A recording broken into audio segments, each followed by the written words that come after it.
então estamos no horário, vamos dar início, né?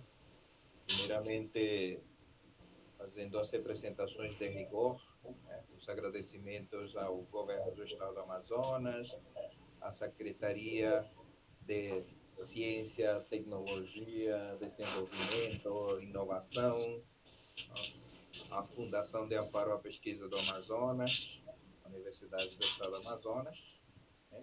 E a todos os convidados, particularmente os nossos ilustres debatedores.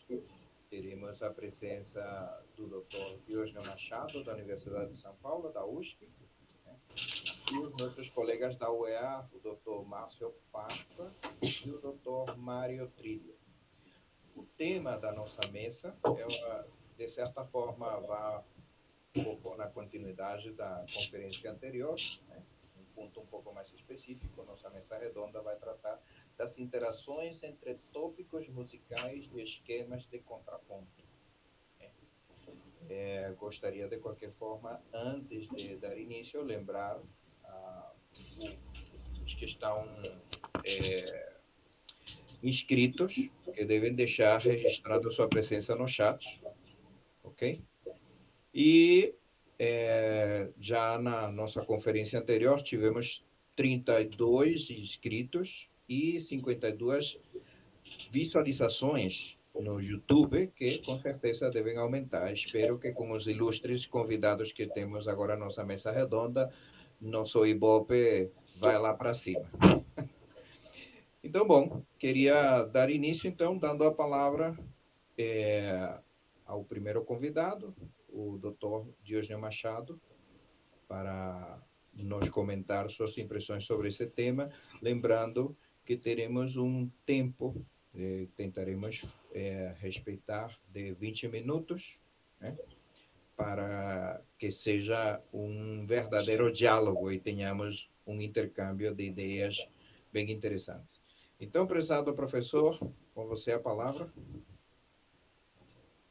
Muito obrigado, Gustavo. Marco aqui, então, 19h02, não é? Tentarei terminar às 19h22. Tentarei sempre, né? Farei todo o esforço possível para que a gente possa aí, estar dentro do tempo. Bem, primeiro eu quero agradecer novamente o convite da Universidade Estadual do Amazonas, sempre na pessoa do professor Márcio Páscoa, não é? Que nos anima sempre a esse debate e também nos anima a avançarmos nas considerações que fazemos sobre nossas pesquisas, sobre nossos objetos que compartilhamos, não é? Então, essa troca de diálogo, ou seja, essa troca que nós temos entre esses dois núcleos de pesquisa, ela é uma das coisas que talvez eu reputo como uma das melhores que acontece dentro do Brasil, não é? E justamente o assunto que nos traz é o assunto que nós vimos debatendo aí há quase uma década, né? Então, dessa forma, eu quero também cumprimentar todas as pessoas que estão aqui, não é? Alguns queridos amigos de longa data, companheiros de muitas jornadas, outros estudantes valorosos que já tive a oportunidade de estar presente. E também quero saludar, não vejo na sala, mas fica registrado, a professora Olga, que em sua brilhante apresentação, ela acaba, então, poupando muito esforço, e que eu também não saberia fazer como ela, não é? Para que eu também possa discorrer sobre o meu objeto. O que eu vou trazer hoje para vocês realmente o estágio onde eu me encontro, não é? Eu estou trazendo, eu sempre faço isso, já fiz isso muitas vezes, quando eu trago esse tema das estruturas de significação, eu gosto de trazer o estágio que eu me encontro. Então, é uma reflexão ainda nova, mas eu acho que dessa vez eu começo a encontrar já elementos que vão dando mais substância a tudo que eu venho pensando sobre o problema da significação. Também me fez pensar, e por isso sempre eu agradeço esse contato com o Márcio nas várias mesas de defesa, alguns problemas na qual eu transito e que não necessariamente são os problemas que transitam o Márcio, o Mário, ou outros colegas que se dedicam a esse tema da significação, ou o tema da retórica musical, enfim, ele se desdobra, né? Isso daí é o tema dessa questão da representação simbólica na música, é uma árvore de muitas ramas, né? E os nomes e os métodos e as maneiras de se abordar são muito diferentes, né? Então, o solo onde eu planto essa árvore é o solo da ideologia.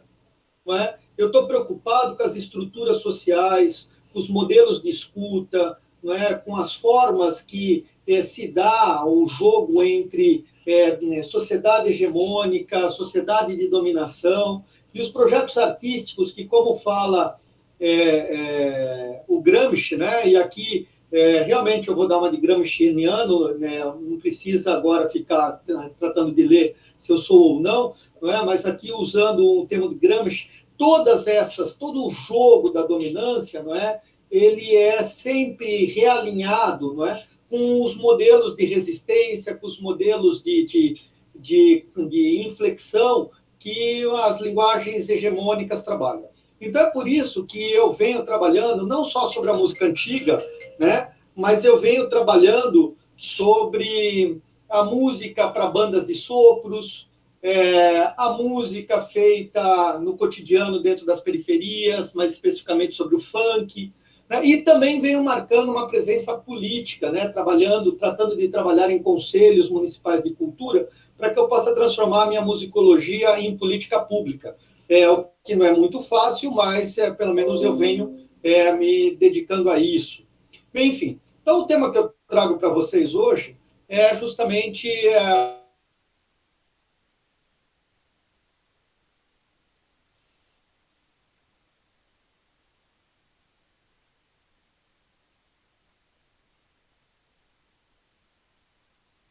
fruto de uma reflexão, trajetória, pesquisando esses assuntos. Deixa eu ver se eu já estou aqui. Vocês conseguem ver a minha tela? Alô? Sim, eu consigo. É que agora deu uma pequena travada, mas eu acho que voltou. Tá certo. Então, eu parto aqui. Olha, esse aqui é uma cena de uma série, né? Que se chama Mozart na Selva, Mozart in the Jungle. Isso aqui já é a 4ª temporada. Esse à direita é um regente mexicano que vai reger uma orquestra quase falida em Nova York, não é? E ele tem como marca um grande carisma, né? Ele sempre pensa na música a partir de um processo místico, né? E ele também era compositor, ele era intérprete, mas com o tempo ele vai perdendo a segurança, né, de realizar, né, o que ele chama de método, né, que é ter blonde, o sangue, né? Que a música tem que ter a emoção, tem que ser tocada com sangue. E com o tempo ele vai perdendo o que seria o sangue.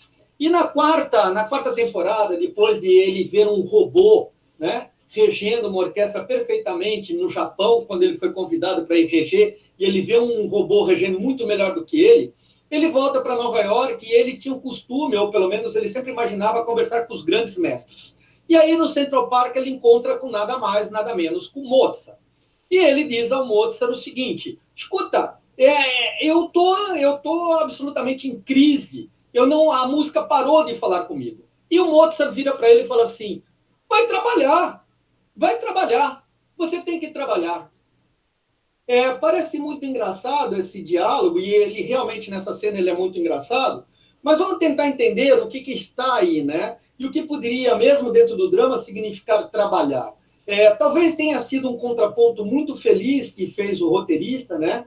Porque não sei qual a consciência que ele tinha, mas quando a gente pensa no antigo regime, a arte de compor era a arte da perícia, do domínio de uma estrutura de linguagem, né? Do domínio retórico de uma estrutura de linguagem. E do outro lado, nós temos, então, o Rodrigo de Souza, que já é um homem moderno, né? Aquele homem que, como fala o Mark Van Bondes, ele nasce daquela tradição hermenêutica, então ele busca, quase numa reverência mística, encontrar um caminho para a sua expressão musical, né? Então, o Rodrigo, o que ele está... Qual é a plataforma de fala do Rodrigo? Não é? Primeiro, a música como revelação e inspiração, né? A fantasia que todos nós temos, que a música é a fruição de uma harmonia universal, que nós nos conectamos a uma estratosfera hipersensível, onde as coisas podem ser apresentadas no seu estágio mais primário, no seu estágio sem apresentação. As coisas são como elas são, não é? E aí está, né? Através da música a gente chegaria à verdadeira alma, à verdadeira essência dos sentimentos. Então isso é muito forte para nós. Outra coisa, a música como agenciamento de poder, né? Ele como regente, ele vai ter um lugar na sociedade onde ele é um multiplicador de opinião, onde ele faz agenciamentos, né, no sentido de ação, onde a performatividade dele é copiada por jovens, ela serve para arquetipar, né, ela vai criar arquétipos, não é? Como a gente vê as fotos do cara, não é, muito compenetrado, ou, por exemplo, o Karabichevski, com seus cabelos longos. Esse tipo de agenciamento de poder nos leva até mesmo a fazer homenagens ao João Carlos Martins em escolas de samba, né? Então, daí nós temos esse jogo entre integrados e apocalípticos, sacerdotes, né? Os integrados são aqueles cultores da cultura artística clássico-romântica, né? Que encontram a essência da arte apenas nos modelos que vão vindo da tradição aristocrática do século XVIII, aristocrática, burguesa e depois acadêmica, os apocalípticos, que pode até ser a música que é feita na periferia, a vanguarda, enfim, todos aqueles que são contra-hegemônicos. E aí você vai ter os seus sacerdotes, né, que são muitas vezes os intérpretes, são aqueles lá que vão buscar nessa estrutura a revelação dessa harmonia universal. Tá? Enfim, um outro ponto é a música como exercício intelectual hegemônico. Primeiro ponto é que toda essa arte que lida, né, o Rodrigo de Souza, ela é fetichizada como um elemento de grande poder, de entendimento e de narrativa, não é? Mas, ao mesmo tempo, ela também é capitulada e capturada para a indústria criativa também. Hoje a gente sabe o quanto, não é, todo essa cena musical dos grandes artistas move em relação a dinheiro, tá certo? Então, por outro lado, é o Mozart, que era um homem da corte, ou depois deixa de ser, que foi treinado e foi digamos assim, condicionado a exercer a sua composição sem essa grande, vamos dizer assim, essa reverência, né? Para o Mozart, escrever música era um ato de perícia, né? Conhecer as estruturas musicais, conhecer os elementos simbólicos que deviam estar em jogo, como mostrou muito bem a professora Olga. Bem, então, problematizando, eu sempre vou pôr um pouco de texto para vocês irem acompanhando, assim eu também não leio, né? Então, para nós que recebemos passivos uma forma de fruir a música herdada da filosofia hermenêutica do século XIX, tá? E do modernismo do século XX, o processo criativo transcenderia espaços, rituais, funcionalidades, né? E, enfim, a funcionalidade da música, né? Aquilo que a música tem, que o autor tem sua perícia, ela vai sucumbir à ideia de uma arte como inspiração, tá? Mas isso daí é inexorável? Não. Isso daí tem ali um ponto de ruptura, que é que justamente eu quero explicar, que eu quero trabalhar, né? Por quê? Qual é o ponto de ruptura? Quando a música faz sentido, né? Nesse problema da música, em tudo aquilo que pode nos levar a considerar quando é que a música faz sentido, é que esse processo pode se romper, né? E aí a gente está vivendo mais uma fantasia e desejo de representatividade da música como uma linguagem que nos traspassa, mas numa perspectiva de ilusão. Porque a música só faz sentido quando nós, de forma individual, mas também coletiva, não é? Damos uma relação de realidade.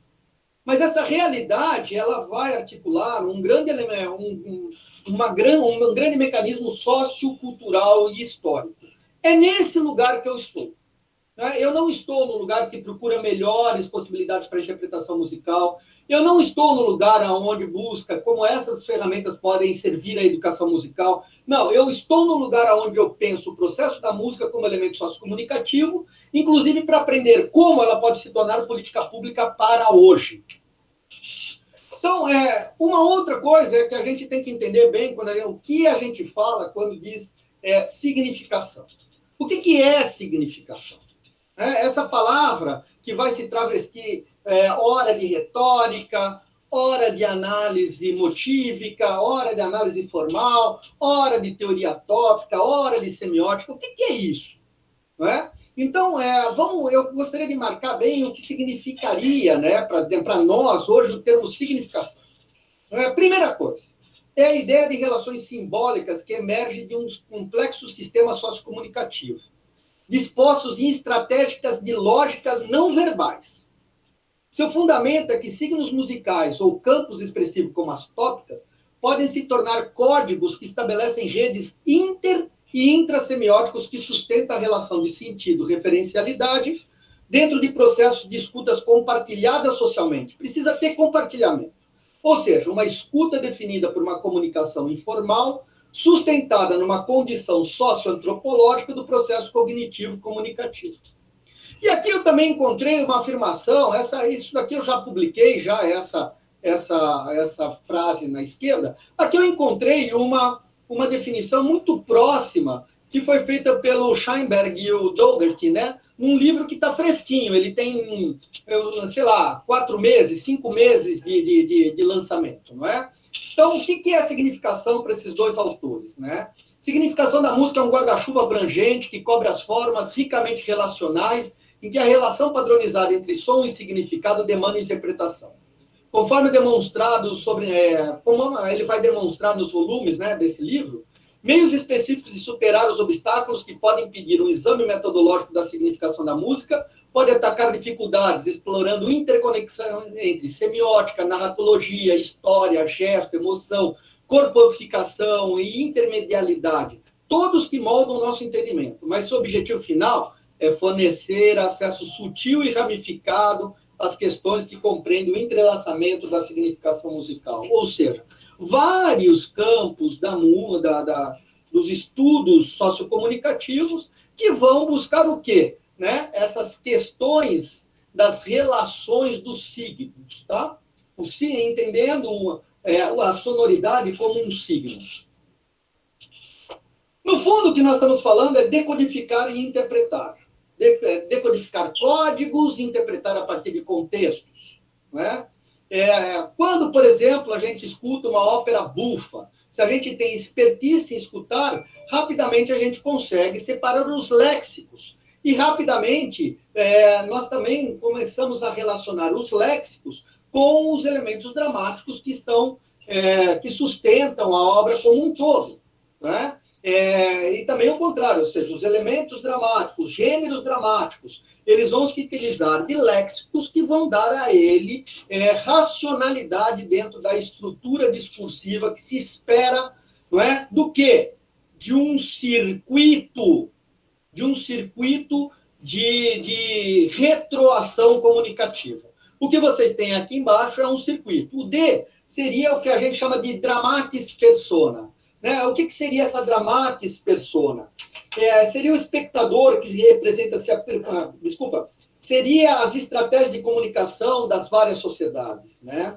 O A, o que seria? Seria o ator que representa o seu próprio status social, mas também traz o quê? Categorias, causas, né? Ele também tem uma pessoa pública que a própria audiência vai reconhecer. O P, o que seria? Seria o público, né? E o C, o que seria a continência, ou seja, aquilo que o público vai se relacionar com a parte esquerda desse esquema que está acima. Tá bom? Enfim, aqui nós temos, por exemplo, esse C e esse M seria uma estrutura de relacionamento dentro do antigo regime. Aqui nós teríamos o cortesão e a máscara que o cortesão usa para se transformar em público, para dialogar com a arte, para receber também, não é? E influenciar a questão dramática do gênero na qual ele escuta. Né? Então, esse tipo de contexto é importante nós observarmos, e é isso que eu vou trabalhar a partir da frente. Bem, enfim, o que vocês viram aqui, esse contexto sociocomunicativo, eu fui tirando de algumas leituras que eu tenho feito, tratando de dar mais substância ao que eu estudo de significação, dentro de estruturas analíticas da teoria crítica, aquilo que sai da teoria crítica. Né? Eu reconheço agora, né, porque o professor Mário Vieira de Carvalho tinha tanta proximidade, né? Mas mesmo sendo tão próximo dele, eu não reconhecia, não conseguia ainda reconhecer o que era o que nos vinculava. Né? E até mesmo por uma falta de ler com atenção todos os problemas que ele propunha. Né? Ou seja, o professor Mário traz dentro da musicologia luso-brasileira essa questão da teoria crítica. E aqui foi aonde também estou agora orbitando para que possa dar substância àquilo que eu venho falando. Dois elementos que muitas vezes, dois esquemas que muitas vezes podem ajudar a gente a compreender esse jogo retroativo entre contexto, instituições, o texto artístico, enfim, as propriedades de interpretação. Um seria as teorias do Niklas Luhmann e a outra do Fairclough, né, do Norman Fairclough. Tá? Esses dois esquemas, eu não vou tratar agora com detalhes, mas eles vão sempre ser assim, de dentro para fora, de fora para dentro. É um processo hermenêutico, não é? Do geral para o todo, todo para o geral. Mas o que ele diz? Ou seja, que o texto, não é? Ele está envolvido por uma prática discursiva, que seriam os gêneros, mas esses gêneros também são, por exemplo, organizados, legitimados, hegemonizados pelas práticas sociais. Tá? No Luhmann, você vai ter essas estruturas muito mais complexas. Bem, enfim, a partir disso, a partir da significação dos estudos socioculto-musicais, eu vou escolhendo a minha metodologia. Eu poderia fazer isso pela cognição musical, eu podia fazer isso pelos estudos semióticos mais de raiz, não é? Mas não, eu estou escolhendo agora fazer por esses estudos sociomusicais. Por quê? Enquanto a significação... Oi? Falta um minutinho, tá? 1 minuto? Sim. Bem, De enfim. acordo com o relógio. Mas Eu vou... Não precisa se cortar, termine a sua ideia, mas era para lhe avisar. Tá certo. Então, enfim, eu deixo aqui, né, são os dois elementos. Vamos agora no caso que eu estou estudando. Bem, a primeira coisa que a gente tem que reconhecer são os acervos de música, né? Os acervos de música, eles têm energias diferentes. Nós não coletamos eles em prateleiras, nós vivemos eles misturados. Nós temos energias hegemônicas, que é a alta cultura aristocrática burguesa, nós temos energias dispersas, que são da cultura popular e folclórica, e nós temos energias controladas, né, que são da cultura de massa. Então, a partir desses universos articulados, como falou a professora Olga, que estão estudando isso a partir do cinema, nós vamos criando nossos processos de significação. Por fim, né, agora já indo para o final, eu trato de estudar isso dentro do teatro do antigo regime. Primeiro, eu tenho que saber o quê? Que ele está trabalhando com uma energia hegemônica, não é? Essa energia hegemônica, por exemplo, ela vai abraçar um estilo que, quando ela aparece em Variedades do Proteu, ela era apocalíptica, digamos assim, porque ela quebrava o quê? Ela quebrava justamente uma tradição do teatro cômico português que estaria relacionado principalmente às zarzuelas. Então, ela vai quebrando estruturas, né, estruturas narrativas do gênero. Ela vai incorporando áreas da capo, recitato em versos heróicos, citações de paródias de áreas italianas. Enfim, ela vai ter um elemento desagregador. No entanto, se a gente voltar aqui, se a gente voltar a esse elemento que o Fairclough diz, não é tudo sempre de fora para dentro, mas também você pode empurrar de dentro para fora. É isso aqui, por exemplo, que a gente vai poder ver como estrutura, né? Como estrutura, e eu peço uns 5 minutinhos mais, que daí eu já termino já minha fala, como estrutura dentro dos esquemas sociocomunicativos. A primeira coisa que a gente tem que entender é que essa ópera, né, a ópera do Judeu, em 1738, de uma certa maneira, ele está entrando num universo considerado inapto, digamos assim, para algumas estruturas discursivas na qual ele estava habituado. Pode até ser um meio religioso, a ópera séria, se tivesse isso na Alemanha, enfim, né? O que esse modelo iria pressupor? Que há um tipo de relacionamento entre o cortesão, entre o decoro cortesão e aquilo que está sendo representado, não é? Por exemplo, pelo ator, pela música, pela cena. Entra em campo um elemento que é o cotidiano. Esse é o grande esquema, ou essa é a grande alteração que antes era feita pelo cortesão, que antes era feita pela máscara do cortesão. O cotidiano vai reorganizar todos esses esquemas. Bem, enfim, quando o vírus do Duracutela é um dos primeiros elementos, é uma das primeiras áreas muito significativa. Eu adoraria fazer uma entrevista com quem escutou isso pela primeira vez, inclusive falar com o Antônio Teixeira para saber como foi que ele chegou a isso. Bem, foi pela própria perícia, foi pela observação. O fato é que essa é uma área onde muitos elementos do novo teatro eles estão conjugados, tá certo? Bem, qual é o contexto? É um contexto de imbróglio, né? O caranguejo, que é um gracioso, ele está tratando de persuadir a Maresia a casar com ele, assim como o Proteu queria casar com a Cirene, né? Ou com a Cadérida. Mas ela vai negar, ela sente uma certa repulsa, e ele inventa toda uma história que as mulheres, na terra dele, as mulheres que não se casam, elas são sacrificadas com decapitação. Na verdade, o caranguejo é o arlequino, a gente pode dizer que a Maresia pode se aproximar um pouquinho da Colombina, enfim. E aí, o que ele vai usar nesse elemento popular? Ele vai usar uma esquemata de romanesca. O que é interessante nisso? Mas essa esquemata de romanesca ela vai estar tropificada com o estilo militar. O estilo militar é o que vai indexar a obra, toda a música de toda a ópera. Né? Mas aqui é a primeira vez, ou ela é uma vez que ela está sobreposta a um esquema harmônico, digamos assim, mais rude, mais simples. Por exemplo, em Portugal é bem provável que esse esquema harmônico tenha chegado pelos vilancicos espanhóis e principalmente por uma harmonia num vilancico muito importante dentro do cancioneiro espanhol, que vem desde o século XVI, que é o Guarda-me-las Vacas. Não é?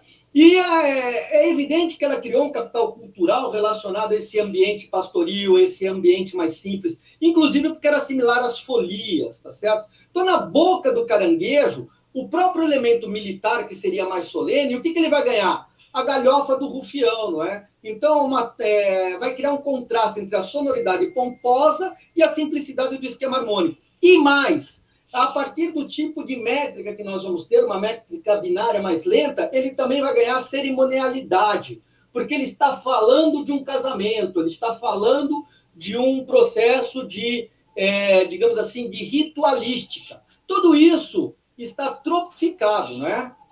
E aí, como você vai vendo, vai entrar a romanesca, nos leva a uma ideia do popularesco, do popular, daquela energia dispersa. Enfim, faz um tipo sutil de recorrência ao universo que tem que ser trabalhado dentro daquilo que é uma memória coletiva da audiência. E aqui eu já vou para o final, né? Então, acabou, amigo. Já estou concluindo. Le peço que conclua. Obrigado. Já estou concluindo. O que nós temos que entender? São as camadas de significação. Né? Primeiro, qualidade. Quando a qualidade é a primeira, é a mais digamos assim, é a relação mais direta que você tem que ter com a música nesse sistema do antigo regime. Reconhecer elementos icônicos e simbólicos, reconhecer reconhecer a harmonia, reconhecer as tópicas. A causalidade, você tem que estar atento a todas as relações, por exemplo, que o militar vai fazendo desde o começo da ópera até chegar na sua conclusão. Não é? Então, o marcial, a ombra, o imbrogliato, o eclesiástico, tudo isso vai atravessando enquanto intrasemiose. Mas você também tem que entender enquanto intersemiose. Ou seja, o compositor tem que trabalhar com as expectativas de quem está. É isso que eu quis dizer com essas fotos, ou seja, não adianta você ter uma intrasemiose muito bem feita se a tua intersemiose, por exemplo, está localizada na relação com a ópera que tem o supla, não é, com a punk e a ópera. Ela não vai funcionar. Então, também tem uma condição de escuta enquanto experiência vivencional. Por fim, a partir de todos esses, você tem o mais profundo, que são os elementos de mediação. né? Esses elementos é o que você vai tentar entender as regras gerais do signo, não é? E fazer com que essas regras gerais sejam adaptadas às suas condições de audição. E aqui eu vou concluindo, por exemplo, a mixórdia, por exemplo, foi a maneira com que nós tivemos de trabalhar com esses elementos afetivos muito rápidos que não faziam mais parte das convenções da ópera, digamos assim, do século XVII, ou qualquer outro tipo de cabedal de capital cultural. Por fim, qual é a solução? Aqui eu deixo para vocês, é que essas soluções elas não têm nenhum tipo. Você vai ter que observar todas essas estruturas. E nessas estruturas você vai ter que identificar tipos de estruturas existentes, identificar tokens, interpretar relações contextuais, generalizar características que definem novos tipos, incorporar alguns novos tipos, especular sobre como interpretar essas características que estão surgindo. Não é? E tudo isso sempre dentro de uma relação, de um esquema sociocomunicativo muito preciso do ambiente onde você está. Porque senão, quem procura, quem não sabe o que procura, quando acha, não sabe o que encontrou, não é verdade? Então é isso. Muito obrigado. Muito obrigado, professor. Desculpa ter avançado. Não, bom, tudo bem. Sempre temos, as ideias são extremamente interessantes, muito amplas, muito complexas. E realmente esta questão dessa construção de significado tem diversas origens e tem um processo de construção muito complexo porque depende de uma experiência individual, de uma experiência coletiva, de uma vivência, de uma interpretação, de uma apresentação. É realmente um tema muito, muito interessante e complexo. Agradeço muito a sua apresentação. Vamos passar a palavra agora ao Dr. Mário Trilha para fazer sua contribuição. Está pronto, professor? Sim, Gustavo, obrigado. Vou só puxar o PowerPoint aqui já para já ficar no lugar. Vamos ver se dá certinho aqui. Peraí. Não estou conseguindo. Peraí, não quero a tela. Peraí, está dando erro aqui, rapidinho. Uma janela.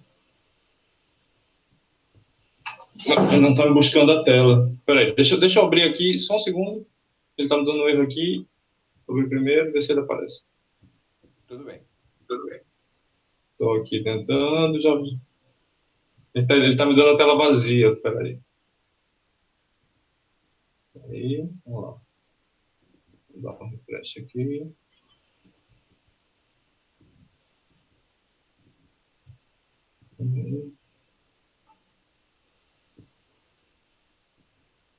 Tá, apareceu. Vai lá, filho, vai lá. Isso.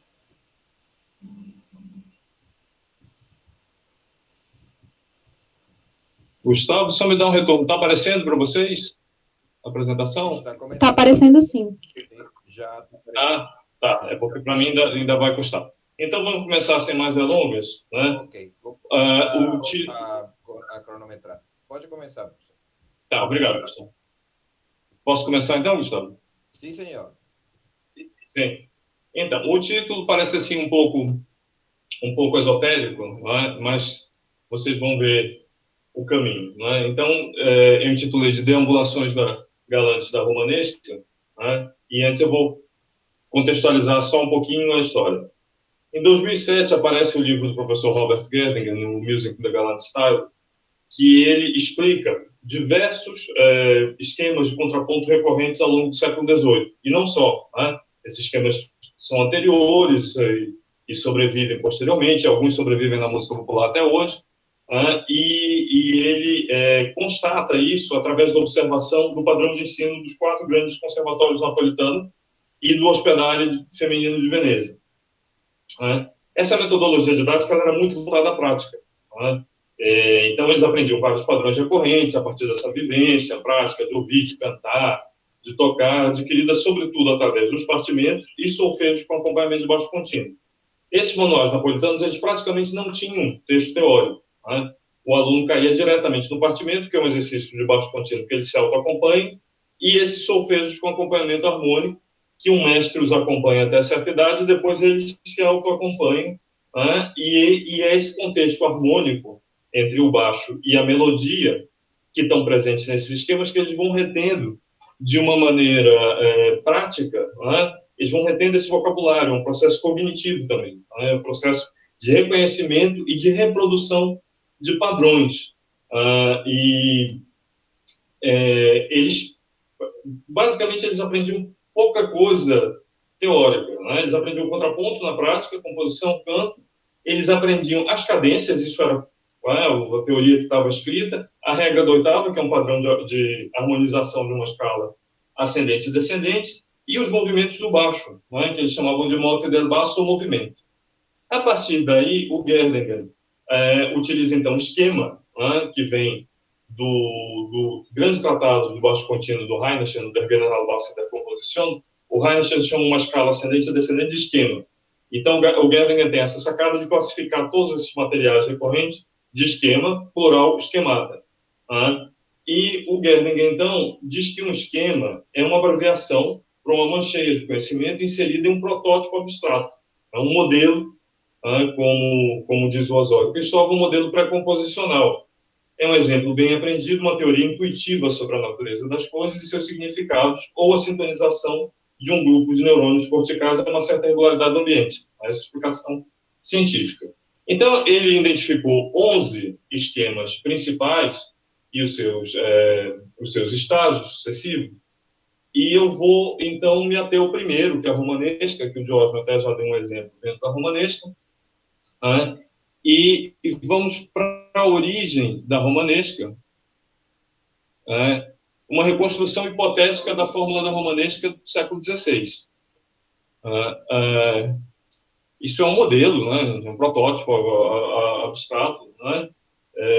E aparentemente a romanesca vem de Roma, né? É um substantivo próprio feminino que vem de Roma. E, aparentemente, a primeira entrada da romanesca na história é nos 3 livros de música em cifra para a vihuela, que esse Guarda-melas Bacas é também intitulado de romanesca. E depois, numa coletânea editada por Pierre de Falaise, Carminum Protestitud in Libra, né? E na Itália, no século XVI, a romanesca ela era primordialmente ligada à música vocal, a área cantada com poesias em estrofe em oitava rima, em métrica utilizada na poesia épica, com acompanhamento de alaúde ou instrumento harmônico, cravo, órgão, o que fosse. No entanto, a maior parte desse material que sobreviveu como música instrumental. Vocês estão tendo dificuldade de me ouvir? Alguém pode me dar um retorno? Eu estou ouvindo perfeitamente. Está ouvindo bem? Obrigado. Está ótimo, está excelente. Bom som, boa imagem. Não, obrigado, é que eu estou sem retorno nenhum aqui. Obrigado. Então, sobreviveu muito mais música instrumental nesse princípio, então, do século XVI, século XVII da romanesca. Esse nosso modelo hipotético, então, é o modelo arcaico por quarta.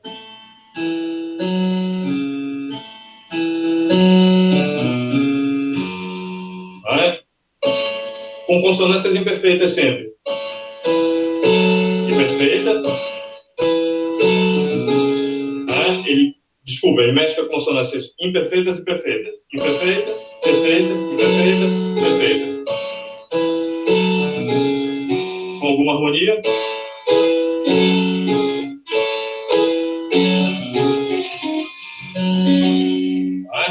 E, obviamente, esse modelo ele não é estrito, ele é sujeito a variantes da fórmula do baixo e inúmeras adaptações do contraponto da melodia. A próxima figurinha que a gente vai ver, então, é a norma Galante como formulação híbrida. Ou seja, eu tenho basicamente 3 grandes possibilidades de romanesca.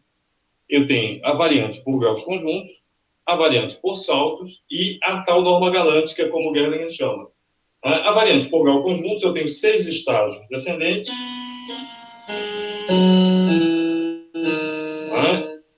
Uma sexta, dentro de um intervalo de sexta descendente, graus conjuntos. A variante por saltos, que é essa fórmula mais arcaica. Quarta, sobe segunda, desce quarta, sobe segunda, desce quarta. E a norma galante é uma mescla. Os 3 primeiros estágios em graus conjuntos, salta a quarta e pode cadenciar para a quarta descendente ou... E o Gerlinger, ele não fala nada da história da romanesca no livro. Ele já ataca essa fórmula da romanesca no século XVIII, e ele diz, então, que essa norma galante, ou essa utilização da romanesca, na primeira metade do século XVIII, ela é tão frequente que ela se torna um clichê, clichê de fórmula de abertura, ou seja, a música inicia com esse esquema. É um esquema de abertura, sobretudo nos adágios.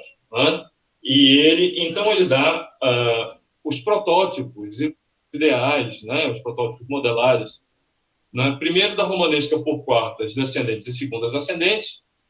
Se a gente observar o sistema dele, o círculo negro com número branco é a melodia, os números fora do círculo são a harmonia, e o círculo branco com número preto é o baixo.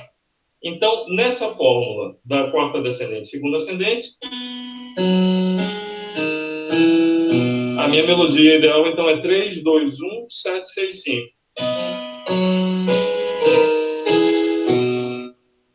Com alguma harmonia.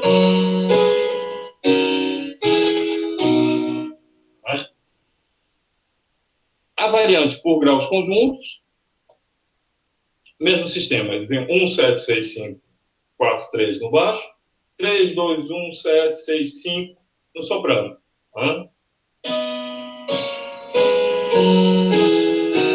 Com alguma harmonia.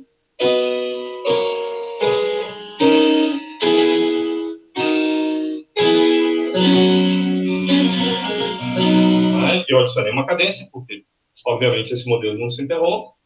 E, finalmente, a que ele chama da norma galante, que é mais utilizada no século XVIII, que é essa mescla, então, 3 graus conjuntos e um salto de quarta. A melodia que é mais, estatisticamente, mais recorrente seria, então, esse salto de 1, 5, 1, na melodia, essa abertura de quinta. E com alguma harmonia.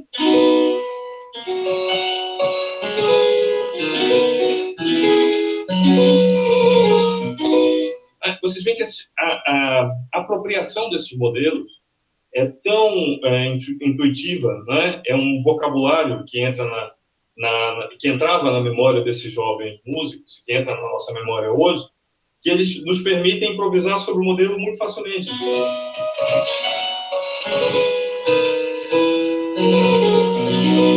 Qualquer coisa funciona dentro desse standard, ou seja, um modelo cognitivo maravilhoso.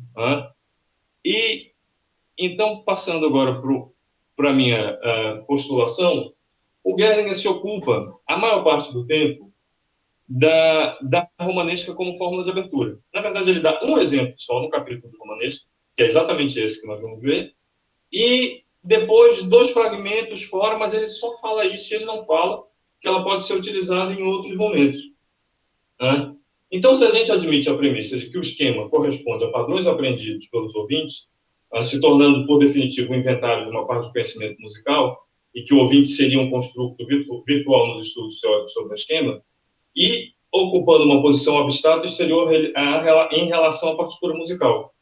Isso é uma frase do Osório Cristóvão que eu acho muito boa, para a gente entender esse modelo do esquema. Então, se a gente desloca um esquema, provavelmente a gente está lidando com... O esquema tem uma função de representação sintática, então provavelmente a gente está lidando com alguma coisa, algum elemento surpresa, algum significante, e mesmo uma possibilidade de significado semântico no discurso musical, diferente.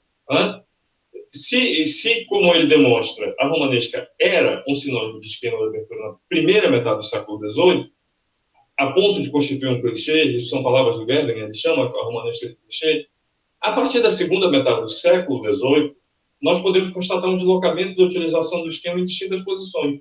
Isso é um assunto que ele não se ocupa. eu encontrei, então, a romanesca como transição, como grupo do segundo tema, por exemplo, em forma sonata, e até mesmo como grupo final ou coda. Esse novo uso, digo eu, novo uso da romanesca, pode ser constatado em obras de compositores tão distintos como Carl Philipp Emanuel Bach, Johann Christian Bach, Tommaso Giordani, Franz Joseph Haydn, Castro Lobo, Mozart, David Pérez e José Palomino. Isso só foi uma escolha prévia do repertório que eu tinha na mão como intérprete ou como transcrição de música, ou como investigação. Não foi nada mirabolante de pesquisa. Então, esse primeiro exemplo que nós vamos ver, ela está no final da segunda parte, antecedendo a coda, entre os compassos 63 e 65, e é um movimento em forma sonata, e ele só faz esse recurso na reexposição, ou seja, antecedendo a coda final, a coda da reexposição. Aqui. É muito bonito esse exemplo.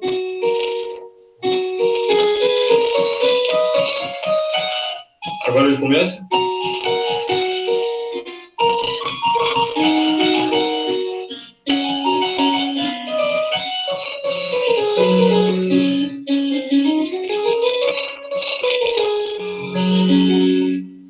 Ou seja, ele não é mais, de longe, um esquema de abertura. Ele é um esquema que antecede o final da peça. O Gerninger, por acaso, ele dá... Esse é o único exemplo que ele dá fora da situação de abertura. Ele não diz palavra sobre isso. Ele evitou a discussão. Vamos ver, então, outro exemplo como transição. Tommaso Giordani, Opus 30, Allegro, a parte do cravo. A romanesca galante utilizada como transição para o grupo de segundo tema. Outra obra em forma sonata entre os compassos 11 e 17.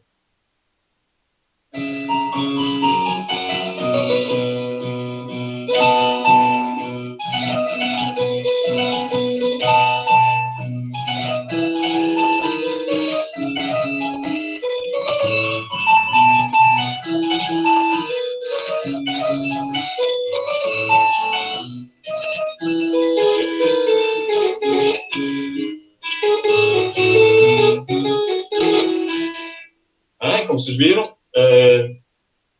esse exemplo também dentro da variante norma galante. Ainda no Giordani, antecedendo agora na segunda parte da sonata, utilizada no desenvolvimento antecedendo o pedal da dominante, da volta, compasso 61, 63. Essa por saltos de quarta.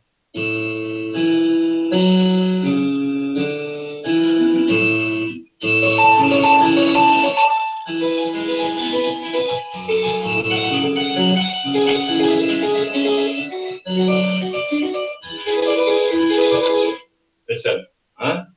E outra romanesca por graus conjuntos muito interessante é o próximo caso, Mozart-Rondó, antecedendo a coda, uma transição para a coda. Situação análoga ao exemplo do Carl Philipp Emanuel Bach. Na verdade, tem quase dois esquemas aí. Tem quase uma romanesca e uma quiescenza, mas isso é para uma outra ocasião. A gente vê a romanesca por graus conjuntos, com embelezamento cromático.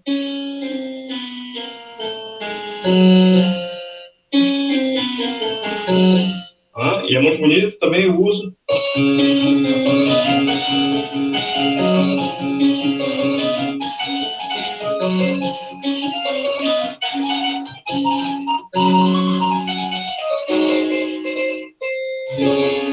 E cadência.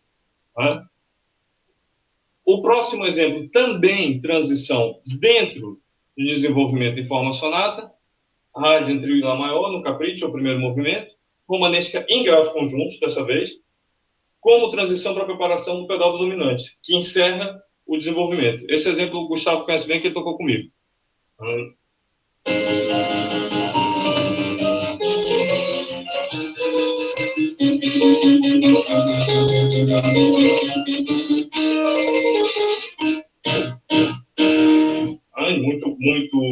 Muito efetivo. Agora a gente tem um exemplo brasileiro. Vejam como a coisa está transitando. E um exemplo bem tardio do João de Deus Castro Lobo. Aliás, eu agradeço ao Guilherme Monteiro e ao Márcio pela utilização e pela informação, né? E aqui ela passa a ter uma função, número 1, dos 6 responsórios fúnebres, romanesca galante, utilizada como transição, né? Com passos 12 a 14. E o texto ele diz, então, et in novissimo dia in terra, né? Que é o último dia na terra, ou o dia da ressurreição, né? A gente está no meio do credo, né? E aqui vem a hipótese da Olga Sanches, a nossa convidada de honra hoje, não é? Dessa ideia da romanesca hino.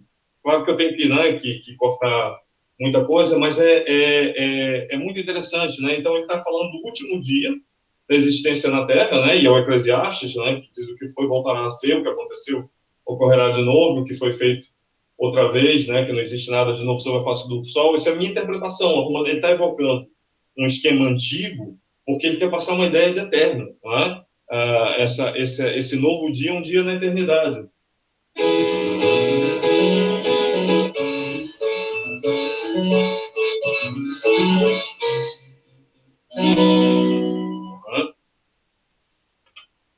E, como segundo tema agora, reforma sonata, do José Palomino, dueto para cravo, ou piano e violino. Esse aí é a utilização de manual mesmo. 1, 7, 6, 3, 4, 5, 1. É o esquema do seu protótipo perfeito.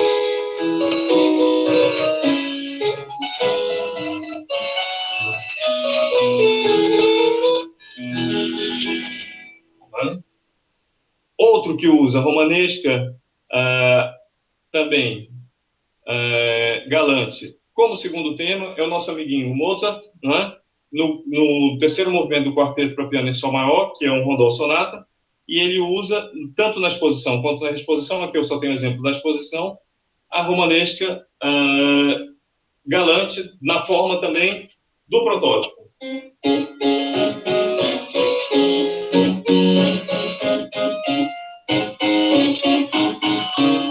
Depois ele repete, né? E, por último, agora o último ponto, a romanesca utilizada na corda, ou seja, no lugar que é a antípoda dela, né? Se ela era um esquema de abertura, ela agora é um esquema de encerramento. Então, esse é o esquema até mais cedo do meu texto, que é de 1756, nos compassos 33 a 40, é a corda mesmo, o final desse andante, do segundo movimento dessa sonata, e ele faz ainda com um belíssimo cromatismo, a ideia do passo doriúsculo, mas os graus não alteram, ou seja, 1, 7, 6, 6, 4, 4, né, 5, desculpa, 4, e cadência.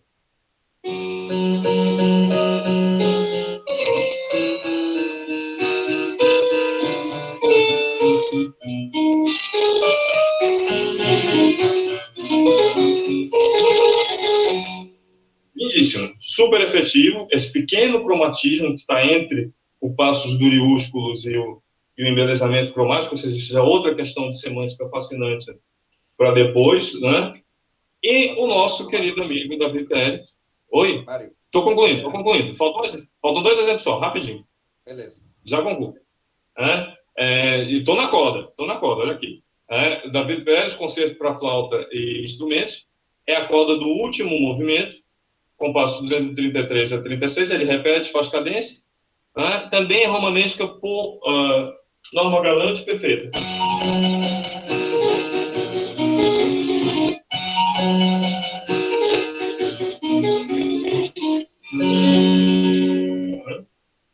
E qual é a função semântica disso? Isso é uma questão fascinante, ou seja, pode ser aquela fórmula do meu fim ao meu começo, meu fim ao meu commencement, ou um movimento de novo começo, de novo retorno, ou seja, há várias questões aí em aberto que eu tento dar uma pincelada no texto. E a nossa última, para terminar com o compositor brasileiro, também aludindo ao trabalho da Olga Sanches, dessa romanesca hino, o número 6, é o último dos 6 responsórios, quando ele fala do julgamento não é? Esse severo julgamento que Deus vai fazer, dando o juízo final, pelo poder do fogo. Não é? E aí ele usa esse romanesco caíno menor, em Fá menor, e a minha interpretação provavelmente é uma aceitação, é uma representação musical dessa aceitação plácida do julgamento final do mundo pelo poder purificador do fogo, que ele diz então século perini, vai fazer o variante menor,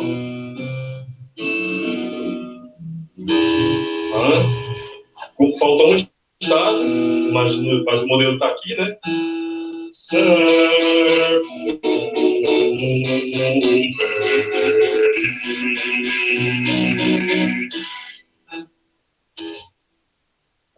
Ou seja, a gente vê que são ambientes tão distintos, né, que vão de Berlim a Mariana, no interior de Minas Gerais, passando por Nápoles, Lisboa, né, um apanhado prévio de 8 compositores, e que é um fenômeno que está ocorrendo e que há várias, né, há várias questões, assim, se vocês quiserem, tiverem interessados, vocês podem ler o meu texto com o máximo prazer, e eu cito também a problemática que foi levantada na musicologia brasileira pelo Márcio Páscoa, dessa a problemática da construção na musicologia brasileira, né? Essa colocação aonde é que esses esquemas, a colocação dessas frases, né, os colexiones, né, que são graus de associação entre pares de eventos, como é que eles estão tão dispostos e como é que isso joga dentro da disposição musical, o que é a força semântica de um esquema e o que eles estão querendo representar dentro de modelos pré-composicionais tão conhecidos, deslocados do seu lugar.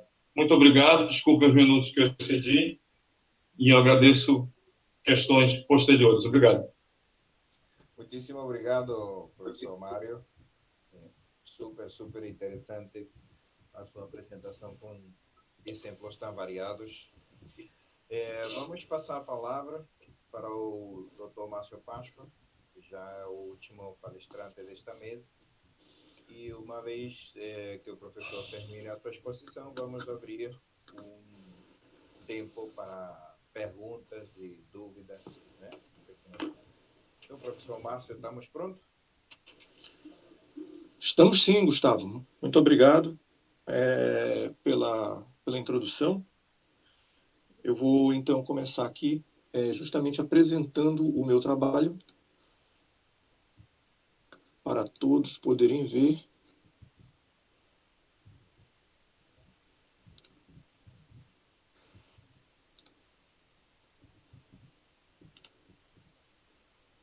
Podem me dizer se já enxergam a minha tela? Sim, tá. Sim, Márcio. Imagino que sim. Opa, saiu aqui por algum motivo. Vamos retornar. Pronto. Então, obrigado. O título que eu desenvolvi aqui precisa de uma pequena explicação, né? To be or not to be topic, is that the question? E o subtítulo diz realmente aquilo que vou fazer. O primeiro, né, o título é uma reflexão, na verdade. Aqui vou tratar das interações entre a romanística, que tem sido já mencionada outras vezes nessa sessão de hoje, e o amor devoto, na ópera séria italiana do século XVIII. E, nesse caso, eu preciso fazer aqui uma pequena introdução por causa desse título. O título me vem à mente justamente porque a definição que a gente encontra desde de quem lançou a teoria tópica, o pesquisador Leonard Ratner, em 1980, com, na verdade, seu último livro, ele já vinha trabalhando com isso há algum tempo, né, com essa questão do estilo, nessa definição, que foi ratificada mais tarde pela Danuta Mirka, em 2014, na introdução de um manual, né, que é um handbook, né, da Oxford sobre o assunto, eles dizem o seguinte, né, que o tópico seria o conjunto de características expressivas que se reconhecem fora do seu contexto original.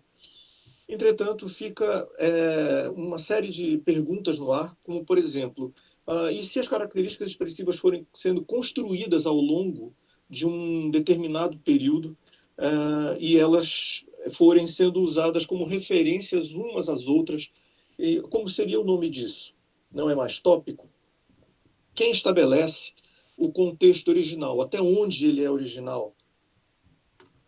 Temos uma outra questão também relevante, que é interessante aqui, é como é que se dá a construção de um tópico, ou seja, como é que ele se forma na origem, como é que ele vai se fixando. Eu acredito que isso é um processo de construção cultural que só vai ser, né, plenamente compreensível no momento em que a gente estiver exercitando mais essa questão da representação que a música faz em torno destes esquemas que estão previamente estabelecidos e sobre os quais os compositores passaram a trabalhar, como já foi dito por vários teóricos, e foi muito bem explicado hoje, mais uma vez, pelo professor Mário Trilha, enfim, né, todos os que me precederam trataram de alguma forma isso. Então, nesse sentido, que eu identifiquei um uso específico para um esquema, que é no caso da romanesca, e que eu venho aqui mostrar como é que ele parece estar se desenvolvendo dentro de um campo específico, que é a ópera séria, na Itália, ou em italiano, né, a partir de autores italianos, mas dentro desse modelo, como já foi dito também, né, a partir da produção de autores napolitanos ou inspirados nessa dinâmica, durante um período que vai mais ou menos entre 1725, 30 até provavelmente 1780. A romanesca já foi aqui explicada pelo palestrante anterior, não custa eu mostrá-la mais uma vez para que vocês vejam a sua proposta, né, por graus conjuntos, que é uma das mais utilizadas durante o período que eu investiguei. E temos também uma outra romanesca, que é a da Norma Galante, que é a que se vê aqui embaixo, composta, né, entre aquela por graus conjuntos e a também já mencionada aqui na variante por salto, que era mais utilizada no século XVII. Afinal, o que são tópicos e o que não são os tópicos, né? O Ratner fala nas expressões musicais características que se reconhecem fora do seu contexto de origem. Mas quando a expressão característica estiver no seu contexto de origem, que nome se dá? O classicismo musical vienense foi o campo de observação escolhido pelo Leonhard Ratner e também pelos posteriores pesquisadores, quase todos, também se debruçam basicamente sobre a música de Haydn, Mozart e Beethoven. Entretanto, o que fazer quando o uso destas associações, dessa interação, ocorre fora do ambiente vienense e fora do classicismo musical, como, por exemplo, a música produzida em Roma, Nápoles e Veneza, isso para não falar de outras, né, partes, até mesmo como no Brasil, ao longo de todo o século XVIII. Uma outra coisa importante, o tópico se baseia, e de uma maneira muito persuasiva, nas qualidades icônicas e indéxicas, o que repete a semiótica e faz com que a semiótica seja, inclusive, a disciplina mais utilizada na interpretação dessas abordagens analíticas. Entretanto, chamo a atenção que as qualidades históricas me parecem relevantes e indispensáveis para a interpretação desse sentido, justamente porque a necessidade de verificar que essa associação interativa com o esquema de contraponto, ela se dá por um uso continuado em busca de um determinado sentido que tem relação com o ambiente do indivíduo. É uma relação histórica que os indivíduos fazem entre si. A outra questão é, os tópicos de Ratner não têm relação com os tópicos de Aristóteles e Cícero. Aí houve uma má comunicação, isso já foi devidamente trabalhado pela Alan Brooke. Entretanto, aqui eu assumo que nesta visão que tenho desta interação, isto é um processo de mimesis, é um processo de representação e interpretação, né, das estruturas musicais com uma intenção expressiva. A incidência da romanesca que eu estou tratando aqui, né, então, sobre a ópera séria, partiu da análise de um texto. E eu pretendo depois expandir isso para outros textos. O texto clássico da ópera séria do século XVIII é o texto do Pietro Metastasio, o poeta ligado à Arcádia Romana. A ópera que eu escolhi como início desse processo investigativo é Alessandro Nelinghi, que é uma narrativa que fala da chegada de Alexandre o Grande às Índias e no combate que trava com o principal, né, dominador da região, o rei Poro, acaba batendo, né, esses exércitos e se impõe, né, na região, causando, obviamente, uma nova relação entre aqueles monarcas. A gente já vai tratar disso quando for falar justamente desse texto. Essa poesia, essa ópera, que ela está em 3 atos e contém 30 áreas, com uma divisão mais ou menos igual por cada ato, ela foi posta em música 70 vezes entre 1729 e 1824. A maior parte desse material está todo composto no próprio século XVIII. As partituras perdidas somam-se hoje um número de 17. Dessas 70, nós só temos 63. E, na verdade, pelo menos 9 estão inacessíveis, não consegui um contato que me fizesse alcançá-las. E ainda temos um problema: pelo menos 13 delas estão no estágio fragmentário, das quais remanescem apenas 5 áreas. Ou seja, a gente não tem material suficiente para examinar. As partituras completas e próximas do completo, ou que estão, enfim, com muitas inserções né, do processo de pastiche, em que outros textos vão entrar, elas somam, então, 31. Eu consegui consultar 24 delas e encontrei o uso da romanesca em 11. E é sobre essas aqui, então, que nós vamos tratar. O Alessandro Delinde foi usado, então, por gente de um altíssimo calibre na época. Os grandes operistas da época fizeram uso desse material. É o caso do Leonardo Vinci, o primeiro de todos. É muito importante que a gente saiba que o Leonardo Vinci foi um nome de grande impacto para as gerações seguintes. Ele e Pergolesi são 2 grandes referenciais para os estudos musicais daqueles jovens compositores no século XVIII. Em seguida, a gente vê óperas acontecidas no mesmo ano de 1731 sobre esse texto do Metastásio, que é óperas do Johann Adolf Hasse, do Niccolò Porpora e do Georg Friedrich Händel. Em seguida, ainda nos anos de 1730, há várias óperas perdidas nessa década. Nós encontramos a ópera feita pelo Baldassare Galuppi. Também temos a do Michele Tabaloni, um autor que a gente conhece muito pouco, sobre o qual conhece muito pouco hoje, é muito pouco falado, mas que deixou música e material didático. O Niccolò Jommelli, bem mais famoso, foi o nome logo a seguir, e esse material já circula, então, pelo ambiente anglo-saxão, e os próximos nomes todos que utilizaram a romanesca e dentro desse texto são de lá. O Karl Heinrich Graun, músico, né, diretor da ópera em Berlim ao tempo do Frederico II o Grande, o Johann Friedrich Agricola, que foi um aluno de Johann Sebastian Bach, e Johann Christian Bach, o filho mais novo do Johann Sebastian Bach, e, por fim, Felice Alessandri, em 1780, como o último desses compositores a se valer desse esquema.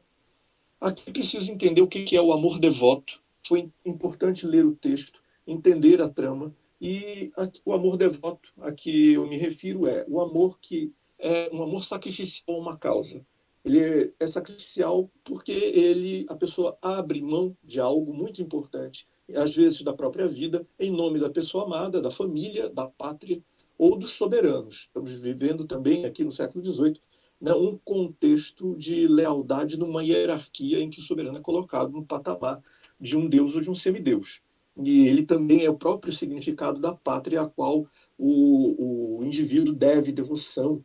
Né? E muitas vezes o próprio soberano é quem também se sacrifica em nome do reino ou de um outro a quem ele deve fazer passar o seu poder. Esse amor, ele não pode ser uma paixão descontrolada, ele não é mais visto assim nesse ambiente do século XVIII. Esse amor, ele é entendido como um amor constante e fiel, porque isso dá um revestimento de nobreza ao sentimento e evita que essa obsessão seja entendida como algo vil.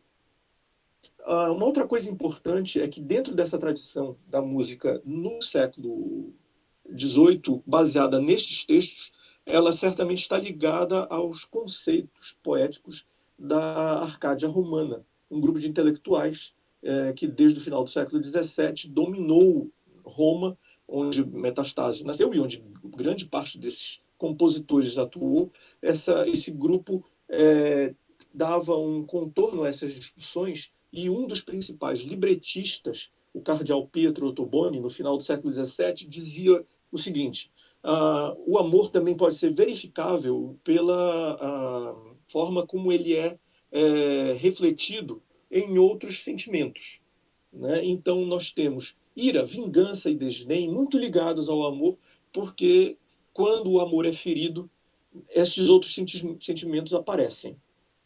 Eles são indicativos de um amor recolhido, indicativos de um amor secreto. Uma outra coisa importante é que a magnanimidade é o dom de quem tem o poder de abrir mão de um direito ou do exercício da sua força, porque reconhece no outro a legitimidade e esses sentimentos nobres, como o amor. Então, a magnanimidade é uma forma do soberano se curvar a esse amor. Todos esses elementos foram tirados do vocabulário italiano della Crusca, de 1600, volumes de 1691, e do dicionário de língua portuguesa e latina do padre Rafael Blutot, que viveu em Lisboa, mas se doutorou em Roma e viveu muito tempo lá, assim como na França. Aqui nós temos, então, nos 6 personagens desta ópera, situações amorosas. Poro ama Clofide, ele é o rei de uma parte da Índia, ela é rainha da outra parte da Índia, e ele supera o ciúme que tem, desmesurado por ela, que é um sentimento destrutivo da confiança, em nome da constância. Então, todas as suas falas serão muito baseadas em torno dessa construção da constância amorosa, né? Porque ele quer se ver também digno desse sentimento que ela exprime por ele.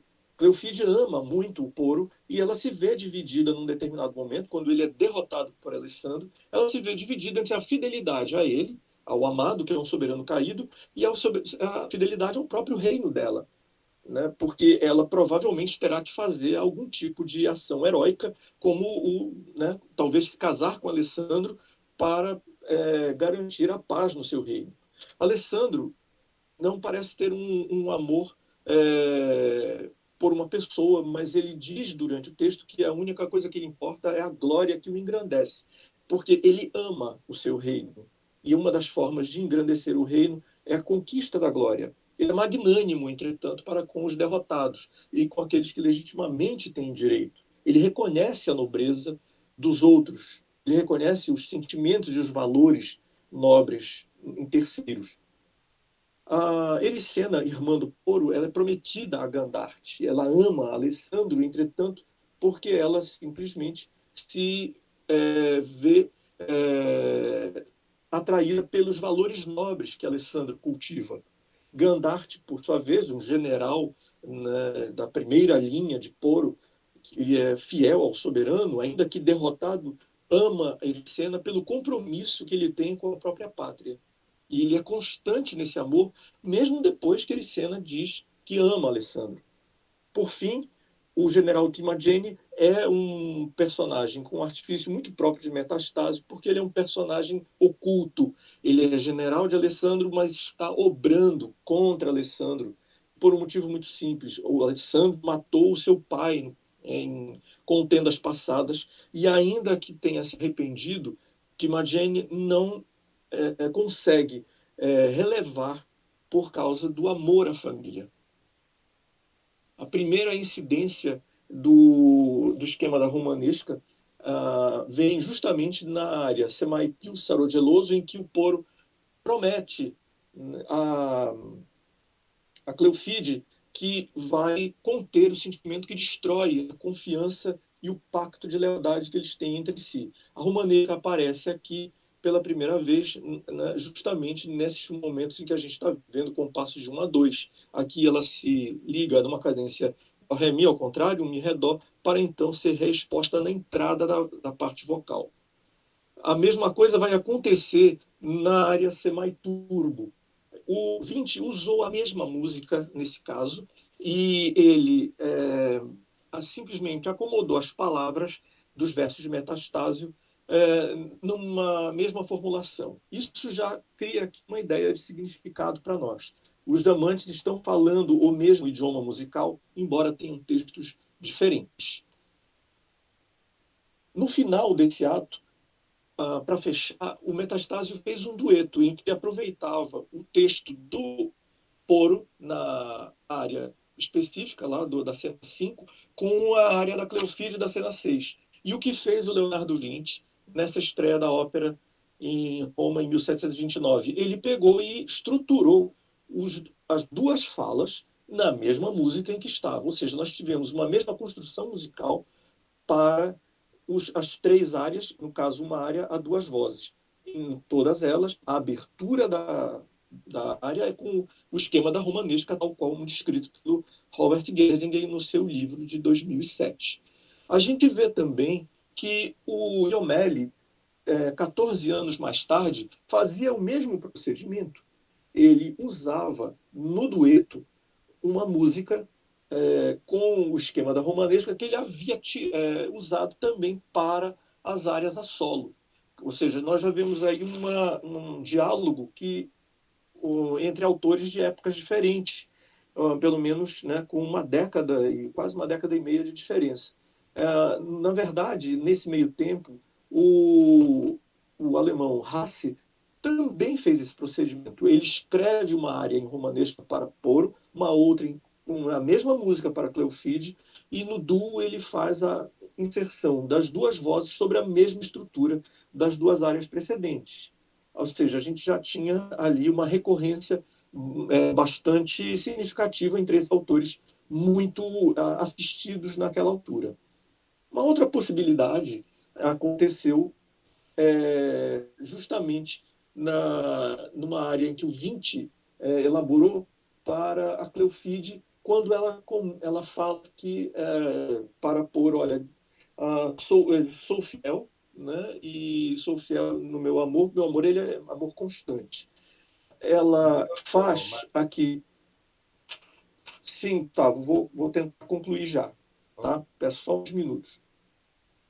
Ela faz o autor fez uma romanesca para ela, né? Entretanto, com um mini esquema Hartz inserido. Essas quebras de expectativa passaram a habitar também o uso da romanesca a partir do 20. Nós temos uma romanesca também nesse mesmo sentido em Handel, que já desloca para outras áreas, né, da ópera o uso, né, desde que conservado o sentido textual. O Handel faz 3 delas, estou mostrando aqui o exemplo em 2, inclusive em áreas do Alessandro, que passa a ter, nessa área, Se Amore è questo petto, que vemos aqui, do Felice Alessandri, uma das maiores recorrências para o período. O mais interessante, entretanto, vem numa das áreas de Alessandro e Poro, que vive amor sai que delira, dentro ainda dessa segunda década de atuação. O Graun, que é o autor dessa área, usa a romanesca para a área, né, distribuindo dentro de um modelo conhecido na época, que é a área a 5 partes, e ele faz isso na tônica, na dominante, e depois usa também para a digressão da parte B da área, que é uma digressão que ele flutua por tonalidades menores. Isso daqui me parece que é um ponto interessante em que, a partir da colocação do esquema no meio da área, ou numa parte de flutuação tonal da área, ela vai passar a recolher a romanesca como um tema interno, talvez vindo depois a se juntar à ideia que o meu colega, o professor Mário Trilha, tem investigado como o uso deste esquema dentro das elaborações da segunda metade do século XVIII. A síntese, agora, justamente para terminar, é a seguinte: foram usadas, nós percebemos aqui, né, eu percebi o uso de 18 das 30 áreas, mais 2 espúrias, mais de 30 áreas com romanesca para os 18 textos acima foram encontradas nas 11 óperas dos 11 autores, e os textos mais usados foram esses que mostrei aqui, Semaiturbo e o Semaipio Geloso, os solos de Poro e Cleofide e o dueto, né, todos do ato 1, assim como a área Se Amore a Questo Petto de Alessandro, também no ato 1. As tonalidades recorrentes foram Sol maior, apareceram 8 vezes, e também as relações entre Fá maior, Si bemol maior, Mi bemol maior e a sua relativa Dó menor foram usadas com muita frequência nessa abordagem. As indicações de andamento mais utilizadas foram todas as indicações parcimoniosas, andante, andantino, largo, largueto, moderato, muitas a tempo justo, e quando se usava o allegro, com frequência se falava num pouco allegro ou também num allegretto afetuoso, situações que induzissem a uma explicação mais parcimoniosa. Essa é a minha apresentação. Eu espero que nós possamos dialogar sobre isso. Em seguida, o trabalho ele está publicado com todos os exemplos das 30 áreas no livro que vai decorrer deste simpósio, e no momento eu estou já me debruçando sobre outros textos do Metastasio, que são de Dona Abandonata, Demofonte, l'Olympiade e Artaserse, para que a gente possa, então, ver como foi a construção disso nesses outros ambientes. Entrego a palavra aqui ao Gustavo e fico à espera das nosso colóquio. Muito obrigado. Muito obrigado, Márcio. Muito obrigado aos 3 professores, né, pelas suas exposições. Eu gostaria, então, de convidá-los ao nosso diálogo, ao nosso debate. Realmente aqui é um tema extremamente rico, né, que tem várias interseções, né, desde esse ponto de vista colocado pelo professor Diógenes, dos significados e suas raízes vamos dizer, sociológicas, sua relação com agentes de poder, né? Do maestro, me pareceu muito interessante, professor Diógenes, esse maestro, como diriam hoje, como influencer, né? Nessa construção, não, do gosto e das reflexões sobre significados e a estrutura contrapontística que fizeram tanto o professor Márcio como o professor Mário, né? Realmente é um campo extremamente vasto, mas vemos que o esforço começa a dar frutos, né? De tantos pesquisadores buscando essas coincidências, essas origens que mencionava a professora Olga, justamente. Então, bom, eu gostaria de ceder a palavra, então, para o diálogo. Gostaria de fazer uma mesma sequência, né? Passar a palavra para o professor Diógenes, né? E assim sucessivamente, e depois, de acordo com os interesses e as perguntas dos participantes que também estão convidados. Gustavo, mas para a gente comentar, como que você imagina isso? Olha, acredito que existe um espaço muito grande de comentários, né, ao respeito. Primeiro, pensando no seguinte, há uma temática que une as 3 apresentações, né, que deveria unir as 3 apresentações, e temos vários pontos, vamos dizer assim, para avaliar, para discutir, né?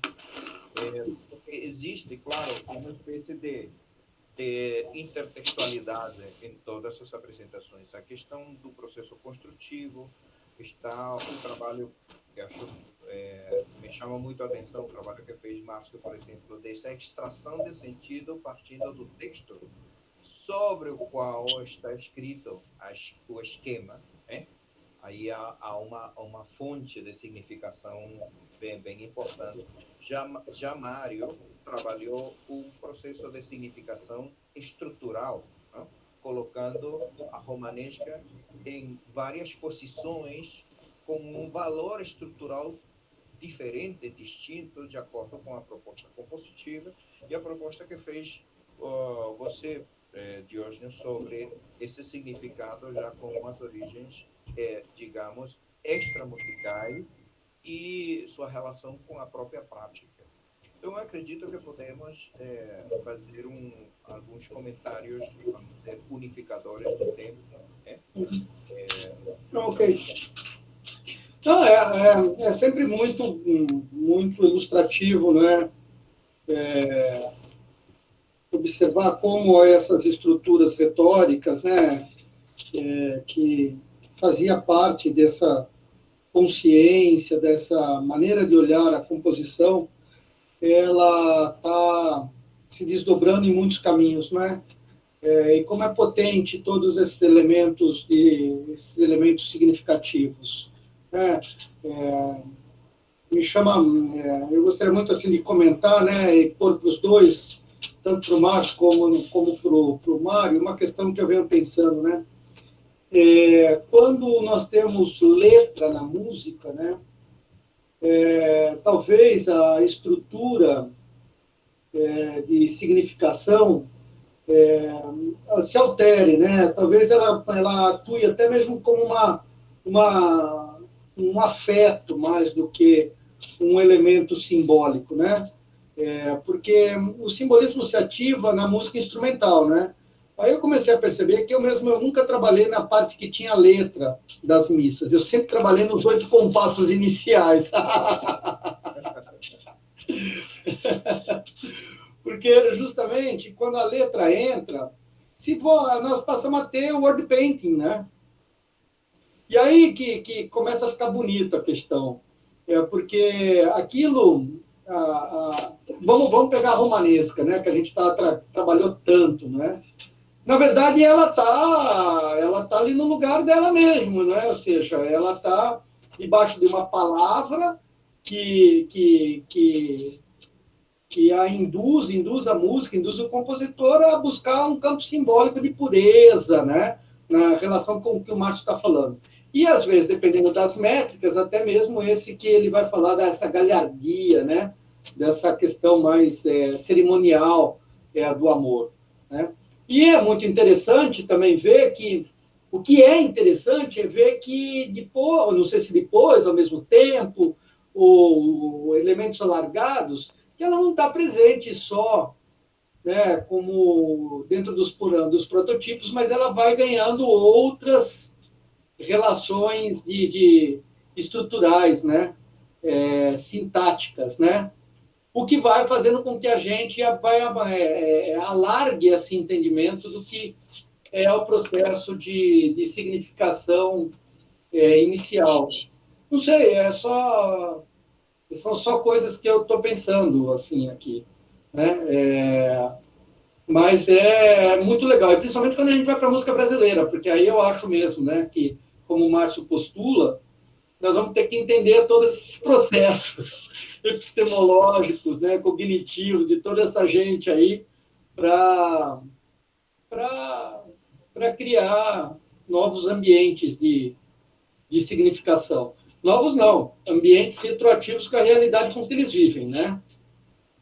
Sim, é isso. O primeiro comentário que eu faço é nesse sentido. Eu vejo uma coisa... Sim. Sim, não, por favor, Márcio. Não, eu vejo uma situação interessante. A primeira coisa que me chama a atenção no que o Mário está colocando não é uma questão de significado, mas uma questão de função. A romanesca se deslocando... Né? A romanesca se deslocando do ponto inicial da obra, onde ela geralmente abre com um apelo, né, muito característico, né? Ela partindo para o meio da peça, né? Quer dizer, primeiro, como é que isso acontece, né? A hipótese, eu lancei uma que não sei se poderia vir a se constituir um ponto de partida, acho que há outras, mas uma das coisas interessantes é que ela troca de função, e se ela trocar de função, aí nós vamos parar para perceber, né? Os autores que se valeram dela também quiseram trocar de sentido no momento que a usaram, nós ainda não sabemos. O Mário, que está pesquisando isso, poderá nos dizer dentro de algum tempo, né? Dentro de algum tempo. A gente mesmo no laboratório, pesquisando com outros colegas, vamos, né, tentar descobrir. A outra questão é o seguinte: quando a elaboração musical se aproxima da elaboração textual, a gente fica imaginando que ela tem uma espécie de subalternidade ao texto. E é verdade que em alguns autores do século XVIII e XIX, a gente vê algumas pessoas escrevendo sobre isso, né? Sobre essa questão mais subalterna ao texto. Entretanto, tem alguns autores que dizem que não, que o texto, o verbal, ele se completa com o texto musical, ele tem contornos de entendimento que sem o texto, aliás, sem a música, o texto verbal ele não teria alcance. Então isso está, inclusive, em autores da língua portuguesa, né? É muito bom. Tem um crítico, que me lembro agora, 1739-40, um crítico anônimo de teatro em Portugal, que ele fala que o que seria desses tragédias de Metastásio entre cortinas sem orquestra seria aborrecidíssimo. E ele fala por causa de uma apresentação de Catone em Utica, né, que é uma das óperas do Metastásio. Ou seja, é a música quem dá a dimensão do significado para o texto e não o seu conteúdo verbal. O conteúdo verbal é uma guia também, né, para chegar a uma ideia do que aquilo quer dizer, do que aquilo realmente precisa ser entendido. E eu ainda vou mais longe aqui na minha reflexão. Eu acho que não há só um diálogo com o texto, não. Eu acho que há um diálogo com imagens. Se há um século que dialogou muito forte com as imagens, foi justamente o século XVIII, né? Justamente por causa da ópera, por causa do aparato teatral, até mesmo do aparato palaciano, onde essa música podia estar, ou ainda, né, dentro do aparato religioso, as igrejas do Barroco, e em lugares, né, inclusive como o Brasil, elas tiveram uma espécie de construção arquitetônica e ideológica para capturar o ouvinte e que também está vendo, né, o espetáculo, por assim dizer, né?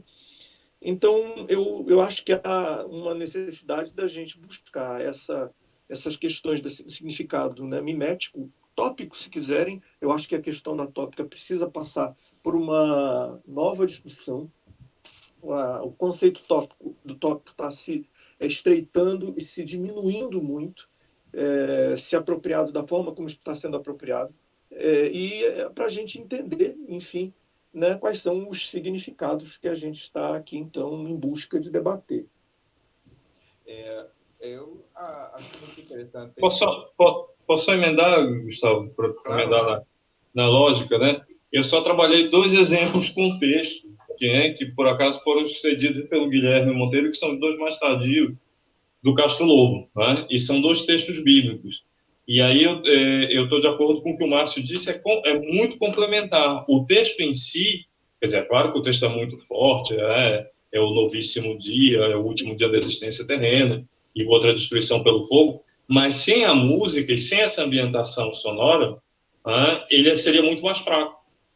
Ele usa, por exemplo, no último, esse século perine, ele usa a romanesca menor, e ele usa o acompanhamento em suspirado,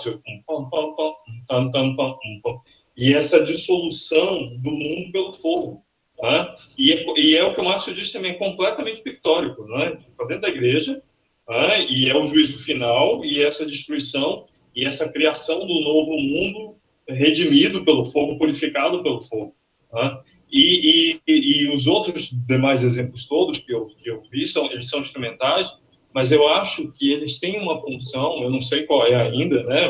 Ou eu arrisco hipóteses sem muito comprovação, eles têm uma função semântica. Se eu jogo um esquema de início no final, possivelmente eu estou querendo dizer que o meu final é um novo início, ou que o final não é um final conclusivo. Se eu jogo ele como segundo tema, o ouvinte culto da época diz, opa, aqui começou nova coisa. Se eu jogo ele como transição, eu dou uma rasteira no ouvinte culto da época e na expectativa dele. Ou seja, há várias possibilidades semânticas aí dentro do discurso, quer formal ou quer infraestrutural da disposição, que eu tô jogando um esquema que é conotado para o ouvinte culto como esquema de abertura para outras funções. Né? Mesmo sem o texto, eu já sei que alguma coisa extraordinária está acontecendo aí. Claro, claro. Eu queria ajudar também aqui a contextualizar um pouco o seguinte. Eu acho que a questão dessa significação ela tem a ver particularmente com o objetivo de alcançar uma dramaticidade. Não? E, obviamente, quando existe a participação do texto e há uma estrutura musical, não sei se poderíamos dizer quem é o culpado, vamos dizer assim, de ter essa dramaticidade, mas eu acho que eles funcionam simultaneamente. O Stanislavski, né, o grande maestro do teatro, se referia dizia que na ópera a música era um amplificador do drama que estava no texto.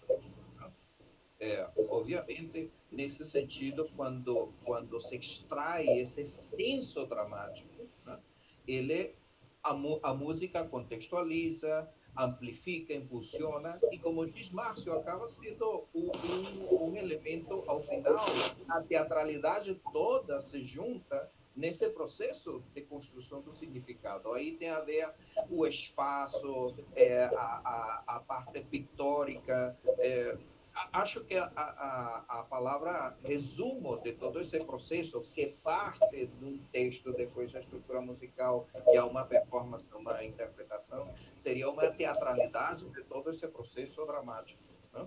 Que mistura, vamos dizer, todas essas propostas em função desse significado. E aí entra em jogo, acho, justamente todos esses elementos num grande coquetel, diríamos assim, da bagagem dos espectadores e do que está sendo proposto para construir, então, um significado, vamos dizer, mais coletivo.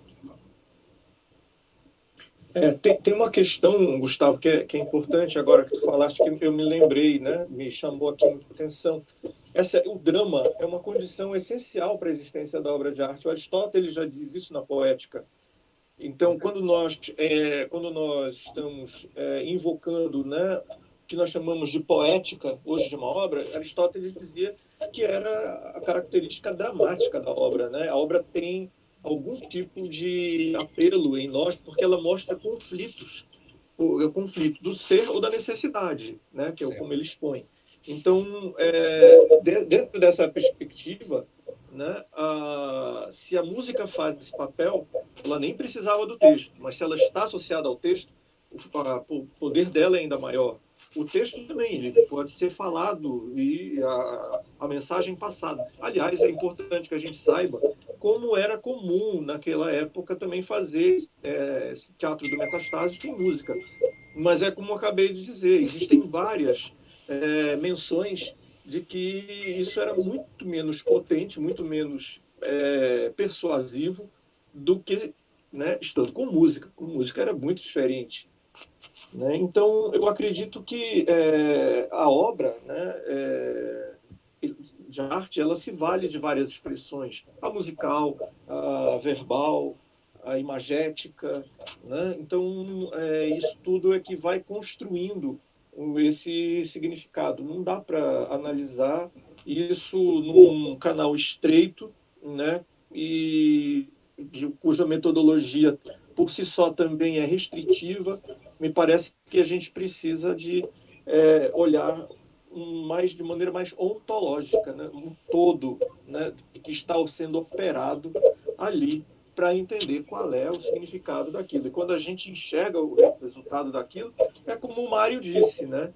O sujeito se vê contido dentro, né, no caso do exemplo dele que ele falou do Castro Lobo, que o Guilherme Monteiro muito bem, né? E a gente vê né, como o indivíduo está pequeno, contido ali dentro da própria tragédia que é expressada com a obra de arte. Né? É muito interessante esse aspecto. Talvez a construção do sublime, né? Certamente. Professor Gustavo, o Guilherme Monteiro tem um comentário a fazer. Seja bem-vindo, Guilherme.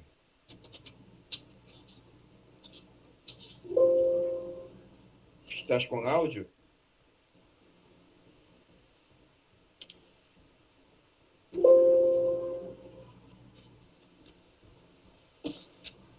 Podes falar, Guilherme?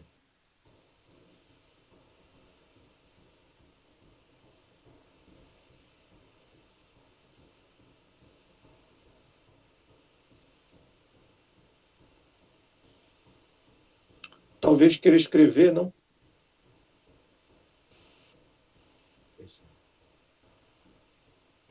Ok, vai fazer depois a pergunta? Ou...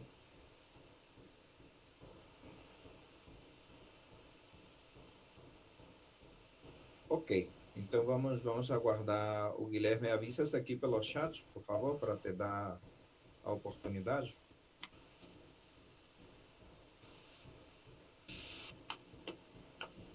Tá.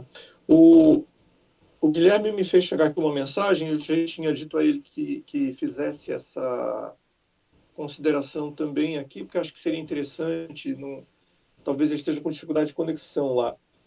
Ele fala da incidência também recorrente da romanesca em alguns gêneros que não fazem parte da música do século XVIII e não fazem parte daquilo que nós chamamos de música erudita, né? Certo. Não sei se ele voltou aí, não sei se ele pode fazer, se ele quer que eu continue aqui colocando. Oi, tudo bem? Agora consegue me escutar? Pronto, Agora pronto, sim. o Guilherme já está aí. Opa, boa noite a todos, tudo bem? É justamente isso, que a gente estava, eu e o professor Márcio, investigando outros usos da romanesca. Antes disso, desculpe, parabenizar a exposição dos professores, que foi muito edificante. Esse debate que a gente tem no campo da musicologia, que precisa ser amadurecido.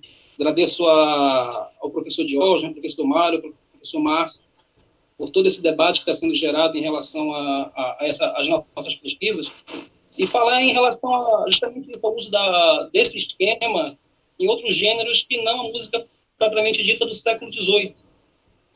Nós temos verificado o uso desses esquemas muito fortemente em outros gêneros musicais, como o rock, principalmente, né? E vários dos seus subgêneros também. Eu ligando mais pela parte do power metal, a ocorrência desse tipo de esquema, enquanto o professor está verificando outros gêneros um pouquinho mais leves, né? Como hard rock.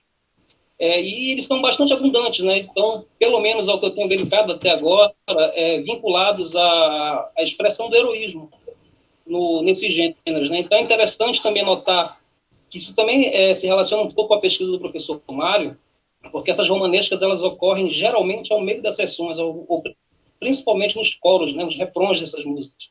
Então, é algo que a gente está notando que transcendeu em muito o uso da romanesca em relação à música historicamente formada, a música do século XVIII, XIX, e chegou até nós de maneira muito forte. E essa pesquisa apenas ela tá fazendo apenas uma coleta desse material para depois desdobrar isso em um estudo mais aprofundado. Então, é apenas esse comentário, dizer que esses usos eles se fazem muito fortes até hoje, e dizer que nós vamos continuar com essa pesquisa, variando um pouco o escopo da pesquisa, né? Não tão centrado em música do século XVIII, mas músicas dos séculos XX e XXI. Muito obrigado. Certamente, muito obrigado, Guilherme. Este processo, o que nos vem... Eu queria comentar um pouquinho? Claro, professor, por Pois favor. Guilherme, é mais ou menos isso que eu estou tentando sistematizar, né? Partindo de algumas leituras da área da sociologia, você percebe que somente aquilo que vai vir do materialismo histórico, você percebe que a entrada das classes sociais vai criar, digamos assim, plataformas de escuta, né? Mas, ao mesmo tempo, você vai ter uma coisa na sociedade ocidental que é uma guia, né? Aquela que vem sendo empurrada dentro de uma cultura aristocrática, que aí também envolve a igreja, depois a burguesia e a alta burguesia do século XIX, né? Um dos autores muito bacanas para a gente ler é o Terry Eggleton, né? Depois da teoria, no seu capítulo 2, ele vai trabalhar tudo isso muito bem trabalhado. Mas tem outros. Você também pode usar a Marilena Chauí para perceber como essas estruturas culturais elas podem ser observadas pelas classes sociais. Tá, enfim. Então, nessas leituras, eu estou tentando criar aí um tipo de lugares de observação. né, que eu chamei de energia hegemônica, energia dispersa e energia controlada, né, para poder trabalhar as três, a mesma codificação em três ambientes diferentes, não é? E depois eles atravessados pelas classes sociais, né? Então, de uma certa maneira, eu observo na energia hegemônica tudo aquilo. Por que ela é hegemônica? Porque ela traz os códigos cultos, não é, que formam as sociedades dominantes, tá bom? Por exemplo, na música, toda música religiosa, ligado também, né, na sua aliança secular, né, com todo o poder aristocrático, mas que vai ser assumida pela burguesia, mas essa burguesia depois vai se liquidando. Enfim, mas também não fica fora aquilo que eu chamo de energia dispersa da cultura popular e folclórica. Ela também recebe, como o Mário de Andrade falava, de uma maneira triturada, esses elementos por escutas espontâneas, né? E por escutas espontâneas, ela também tem um processo de criação espontânea. Bem, todo esse conjunto, como a Alga falou hoje, ela vai ser muito bem captado pelo cinema. E o cinema é uma das primeiras ferramentas de cultura de massa que nós temos. E aí, onde que está o controle? Como o Egerton fala, né, a cultura de massa sabe muito bem modular, né, os usos dos simbolismos, digamos assim, universais. E eles são projetados para dentro daquilo que a gente vai chamar de uma cultura, digamos assim, uma cultura que une em grandes espaços. Nós vamos utilizar todos esses elementos que vêm pela ópera, pode vir pela banda de música, e eles vão sendo filtrados para dentro de um produto. E por isso que esse produto é controlado, porque você vai lidando com esses arquétipos que estão na sociedade. Então, a minha proposta é sempre trabalhar com esses três elementos articulados, né? Energia hegemônica, energia dispersa e energia controlada. E observando, hoje eu mostrei para vocês só uma que é a hegemônica, né? Então, aí essas tópicas, elas são reproduzidas, elas criam processos de comunicação e de identidade, né? Precisávamos ainda falar sobre memória coletiva. Elas criam esses processos de territorialidade, de identidade, de patrimonialização, né? Mas elas também transbordam, né? Elas transbordam. Elas podem transbordar num maestro de ópera italiana que pega o trem, que pega um barco no norte da Itália e escorrega do trem e conhece uma cabocla no interior de São Paulo. E aí começa a fazer música caipira, né? Mas utilizando o quê? Aquilo que o Mário de Andrade muito bem coloca, né? As trituras, né? Então é assim que eu estou tentando resolver isso, mais do que ficar tentando observar representações mais mecânicas, né? Dessas estruturas. Não sei se eu contemplei aí a sua indagação. Muito obrigado, professor Jorge. Bom, já temos um tempo aqui de discussão, mas se houver ainda algum espaço, para alguma pergunta ou consideração a mais, né? O Wagner Tiburtino, professor. Perfeito. Vamos dar, então, a palavra a Wagner.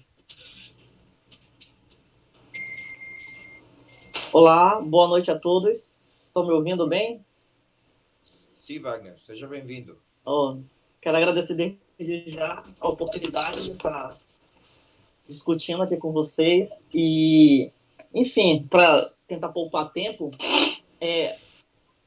faz parte do meu trabalho justamente pesquisar alguns desses esquemas e discutir, mas muito voltados aos instrumentos de cordas dedilhadas do século XVII. Então, eu discuto autores como Gaspar Sanz, a maioria dos tratadistas de guitarra barroco do século XVII. E a romanesca, ou Guarda-me las Vacas, como vocês já comentaram, é um esquema muito utilizado na hora da composição e na hora da improvisação. E o que eu achei interessante é como muda o significado da romanesca no século XVIII, né? Por exemplo, a romanesca no século XVII, nos instrumentos de cordas dedilhadas, mais precisamente a guitarra barroca, que é um instrumento que era considerado um instrumento popular, né, um instrumento que não tinha muito valor social, a romanesca era utilizada justamente nas partes mais virtuosísticas da música, por exemplo. Então, temos partes do próprio Canários do Gaspações, onde aparece a romanesca justamente na hora dos rasgueados. E os rasgueados, no contexto sociocultural da época, era considerado totalmente de mau gosto. Então, se comparando com a vihuela, né? E o alaúde barroco, que era tocado mais no estilo ponteado, um estilo, traduzindo para a gente, hoje o estilo dedilhado. E eu achei muito interessante justamente como muda, né? Por exemplo, o significado desse esquema de acordo com o repertório, por exemplo, como o professor Márcio Páscoa comentou nas obras que ele vinha analisando, em que e o próprio Dr. Diógenes chegou a comentar em relação que a romanesca pode significar, dar um certo sentido de amor, né? Enquanto nos instrumentos de cordas dedilhadas, a romanesca é vista totalmente para mostrar o virtuosismo do intérprete. E falando ainda mais anteriormente, né, a romanesca também aparece agora falando do Renascimento, nas obras para vihuelas, como a Fantasia 7 do John Dowland, aparece justamente no trecho onde contém várias semicolcheias. Então a música vai se desenvolvendo aos poucos, e na hora que aparece a romanesca é justamente a parte de maior virtuosismo. E também em relação ao que o professor Mário Trilha estava comentando, que a romanesca, já agora no repertório do século XVIII, na guitarra clássico-romântica, existem dois compositores que foram muito importantes na literatura dos instrumentos de corda dedilhadas nessa época, que é o Fernando Só e o Mauro Giuliani.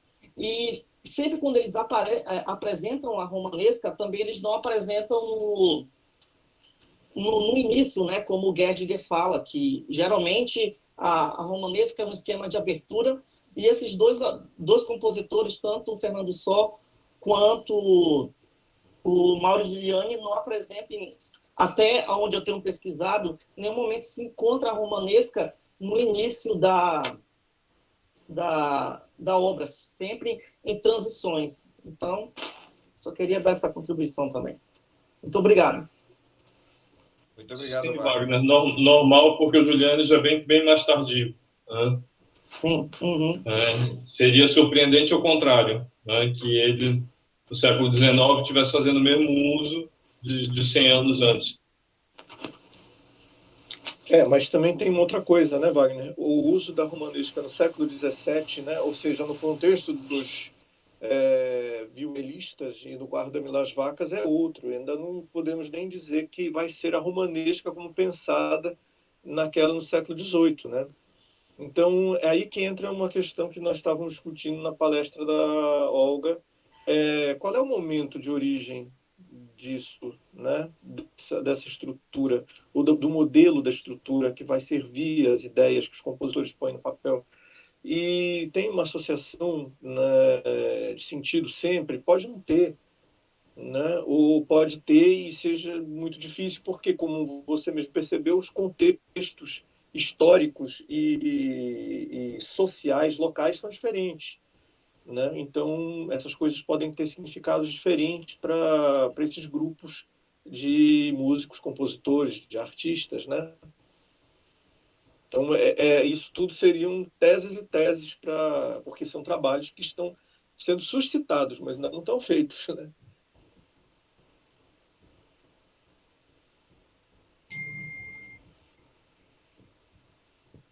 Bom, muito obrigado, professor, pelo seu comentário. Alguém mais tem alguma pergunta ou consideração para fazer?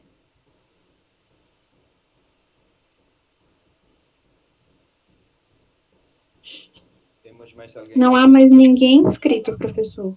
Ok. Bom, então, prezados colegas, agradeço enormemente sua contribuição nesta mesa, as considerações feita sobre o tema levantado para hoje. A todos os presentes, os inscritos, o pessoal que está assistindo a nossa mesa no simpósio, o nosso obrigado por prestigiar o evento. E gostaria de convidá-los a continuar frequentando e assistindo às atividades deste simpósio que apenas começa hoje. Agradeço a sua presença e dou o apoio da FAPEAM, que fez possível este seminário, à universidade, ao governo do estado do Amazonas e a todas as forças cósmicas que nos ajudaram a realizar este simpósio. Então, muito obrigado a todos, muito obrigado, professor Diógenes. Obrigado, Gustavo, pela moderação. Obrigado. Obrigado, Obrigado, Márcio, pelo obrigado, Gustavo. seminário. Uma boa Obrigado, noite. Jorge. Muito obrigado. Obrigado ao Mário. Boa noite. Um abraço a todos. Obrigado. Abraço a todos. Muito obrigado pela atenção. Boa noite.